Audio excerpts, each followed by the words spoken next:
बाबासाहेबांची अनुयायी दिल्लीसाठी उपस्थित आहात. मी पोलीस प्रशासनाच्या वतीने सर्वप्रथम आपल्या सर्वांचं मनपूर्वक असं स्वागत करतो. मंचावर उपस्थित आमचे सहकारी व्यवस्थित भातवाडे साहेब,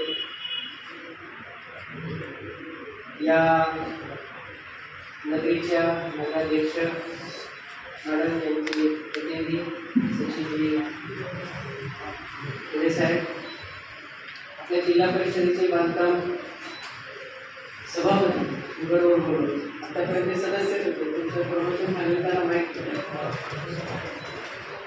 राधार साहेब, या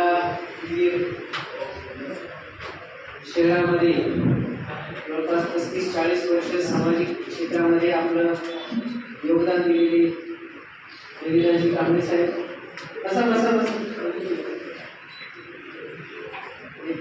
नुकतेच या कार्यक्रमासाठी उपस्थित गणपतीजी, मंचावर उपस्थित इतर सर्व मान्यवर एनएससीबीचे एक्झिक्युटिव्ह इंजिनियर साहेब या ठिकाणी उपस्थित आहेत. वेगवेगळ्या मंडळांची पदाधिकारी या ठिकाणी उपस्थित आहेत. महिला रक्षक समितीच्या आमच्या सहकारी भगिनी या ठिकाणी उपस्थित आहेत. मी पुन्हा एकदा आपल्या सगळ्यांचं स्वागत करतो. डॉक्टर बाबासाहेब आंबेडकर साहेबांची जयंती आहे. जयंतीच्या साजरी करण्यासाठी जयंती साजरी करताना कुठलाही त्या ठिकाणी व्यत्यय येऊ नये, साजरी करणाऱ्या प्रत्येकाला त्या जयंतीमध्ये अत्यंत उत्साहपूर्ण वातावरणामध्ये सहभागी होता यावं. त्या जयंतीमध्ये कोणाकडनंही कसल्याही प्रकारचं त्या ठिकाणी गालबोट लागू नये. आणि हा जो एक वर्षातला अत्यंत महत्त्वाचा उत्सव आहे, त्याला जयंती म्हणताना त्याला उत्सव म्हणेल, सण आहे तो एका अर्थाने. सण लोक वेगवेगळ्या पद्धतीने साजरे करतात. कुणी गुढीपाडवा आला तर गुढी उभारून साजरा करतो, कुणी दिवाळी आली तर फटाके फोडून साजरा करतो, कोणी ईद आली तर खीरखुर्मा बनवून साजरा करतो.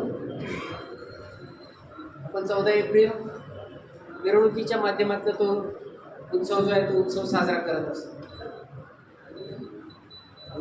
पोलीस प्रशासनाच्या वतीनं हे मीटिंग बोलवण्याचं कारण, हा जो काही सण आहे, हा उत्सव आहे, ही जयंती आहे, आणि त्या निमित्तानं निघणाऱ्या ज्या मिरवणुका आहेत त्या अत्यंत चांगल्या वातावरणामध्ये, उत्साहपूर्ण वातावरणामध्ये, सामाजिक सलोख्याच्या वातावरणामध्ये त्या ठिकाणी निघाव्या. त्या फक्त उदगीरमध्येच नाही तर गावोगावी ज्या ज्या ठिकाणी त्या मिरवणुका निघणार असतील, ती जयंती साजरी होणार असेल तर ती त्या ठिकाणी योग्य पद्धतीनं आणि उत्साहात त्या ठिकाणी साजरी व्हावी याचं नियोजन करणं. आणि मग हे करत असताना त्या ठिकाणी वेगवेगळ्या विभागांशी समन्वय राखणं, त्याचबरोबर सुरक्षिततेची तयारी करणं, त्या अनुषंगानं कळत नकळत या सर्व कार्यकर्त्यांकडे कुठेही कायद्याचं उल्लंघन होणार नाही म्हणून त्यांना त्या ठिकाणी थोडं अवगत करणं. आणि ही जयंती, ही मिरवणूक, ही येणाऱ्या पिढीला दिशादर्शक कशी असेल, मार्गदर्शक कशी ठरेल. ही जयंती मगाशीच भातवाडे साहेबांनी सांगितलं. डॉक्टर बाबासाहेब ते कुठल्या एका विशिष्ट जातीचे नव्हते, एका विशिष्ट धर्माचे नव्हते. त्यांनी जे महान कार्य केलेले, त्यांनी जी राजघटना लिहिलेली ते एका विशिष्ट जातीसाठी नाही लिहिली, विशिष्ट धर्मासाठी पण नाही लिहिली. त्यांनी ती तमाम भारतीय नागरिकांसाठी लिहिलेली आहे. आणि मग भारताच्या या विशालकाय अशा राष्ट्रामध्ये जे असंख्य जाती आहेत, असंख्य धर्म आहेत, असंख्य पंथ आहेत, या सर्वांसाठी मिळून ती लिहिलेली राज्यघटना आहे. आणि त्यामुळं अशा महामानवाची जयंती ही काही एका ठराविक समुदायाला किंवा ठराविक जातीसाठी ती मर्यादित असू शकत नाही. ती संपूर्ण भारतीयांसाठीची मिरवणूक आहे. प्रत्येक भारतीय नागरिकाला त्या मिरवणुकीमध्ये सहभागी होण्याचा आणि ती जयंती साजरा करण्याचा समान हक्क आणि अधिकार आहे. स्वातंत्र्य आणि समता बंधुता हे डॉक्टर बाबासाहेबांनीच आपल्याला दिलेली महान मूल्य आहेत, ज्याच्या आधारावर आपण गेली 75 वर्ष या देशाची वाटचाल सुरू आहे. याच राज्यघटनेच्या आधारे लोकसभेमध्ये, राज्यसभेमध्ये आणि राज्याच्या विधिमंडळामध्ये वेगवेगळे कायदे त्या ठिकाणी पारित केले जातात. त्याच कायद्यांच्या आधारे काही नियम सुद्धा बनतात. परंतु हे सर्व नियमांचा आधार राज्यघटना आहे. या सर्व कायद्यांचा आधार राज्यघटना आहे. कुठलाही नियम हा राज्यघटनेच्या विरोधात असू शकत नाही. कुठलाही कायदा हा राज्यघटनेची जी मूलभूत तत्व आहेत त्याच्या विपरीत असू शकत नाही. आणि त्यामुळे ज्यावेळेस आपण कुठल्याही नियमाची चर्चा करतो त्यावेळेस ऑटोमॅटिकली आपण त्याच्या पाठीशी खंबीरपणे उभे असलेले राज्यघटनेचाच आधार घेतो. कुठल्याही कायद्याचा ज्यावेळेस आपण विचार करतो त्यावेळेस कायद्याच्या पाठीमागे अत्यंत खंबीरपणे उभे असलेल्या राज्यघटनेचाच त्या ठिकाणी विचार करतो. आणि म्हणून मी जेव्हा स्वतःला प्रश्न विचारतो की मी बाबासाहेबांचा अनुयायी आहे का, असं जेव्हा मी स्वतःला प्रश्न विचारतो तेव्हा मला लगेच उत्तर मिळतं की हो, मी बाबासाहेबांचा 100% अनुयायी आहे. माझी जात कुठली याला काही महत्त्व नाही, माझा धर्म कुठला याला काही महत्त्व नाही, पण मी त्यांचा अनुयायी आहे का, तर मी 100% अनुयायी आहे. मी का अनुयायी आहे, कारण त्यांनी जी तयार केलेली राज्यघटना आहे तिचं मी पालन करतो का, तर मी पालन करतो म्हणून मी त्यांचा अनुयायी आहे. त्या राज्यघटनेच्या आधारे जे कायदे बनले त्या कायद्यांचं मी पालन करतो का, हो मी पालन करतो म्हणून मी त्यांचा अनुयायी आहे. त्यांनी बनवलेल्या राज्यघटनेच्या आधारे जे कायदे बनले, जे नियम बनले, त्या नियमांचं मी पालन करतो का, हो मी पालन करतो म्हणून मी डॉक्टर बाबासाहेबांचा अनुयायी आहे.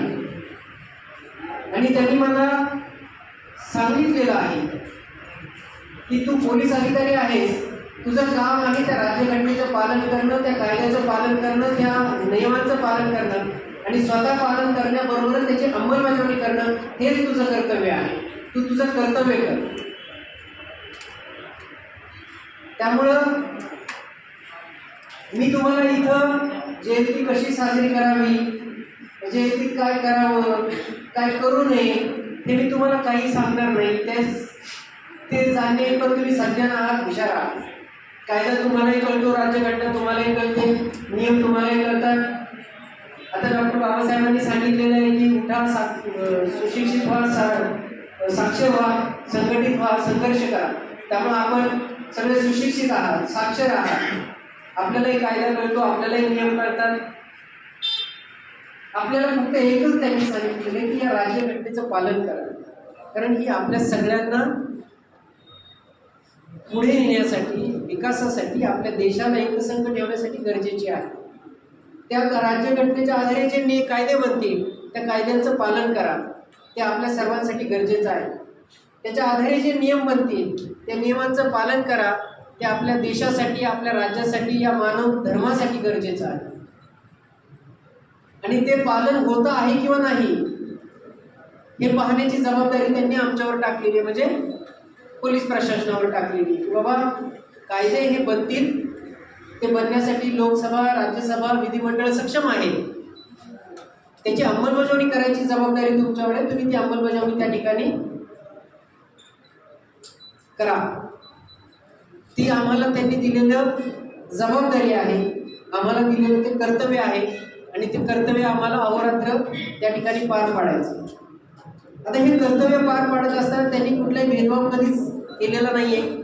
त्या नियमामध्ये, कायद्यांमध्ये कुठलाही नियम किंवा नियमात कुठल्याही अपवाद दिलेले नाही आहेत की अमुक जयंतीला नियम वेगळा, तमुक जयंतीला नियम वेगळा, अमुक मिरवणुकीला नियम वेगळा, तमुक मिरवणुकीला नियम वेगळा, असा भेदभाव कुठलाही नाही. नियम सर्वांना समान आहे. फक्त आपण त्याची अंमलबजावणी कितपत करतो एवढाच विषय. कदाचित तुझं लक्ष नव्हतं. मी परत रिपीट करतो की मिरवणूक ही काही मुख्याने काढायची नाही. तिथं सांस्कृतिक कार्यक्रम करताना त्याला संगीत आवश्यक आहे, म्युझिक आवश्यक आहे. ते म्युझिकसाठी आवश्यक जो काही एक बेस एक टॉप किंवा 2 बेस एक टॉप जे काही लागणार आहे तेवढं तुम्ही लावा, त्याची परवानगी आम्ही घेऊ. आमचा विरोध फक्त त्या भिंतीला आहे.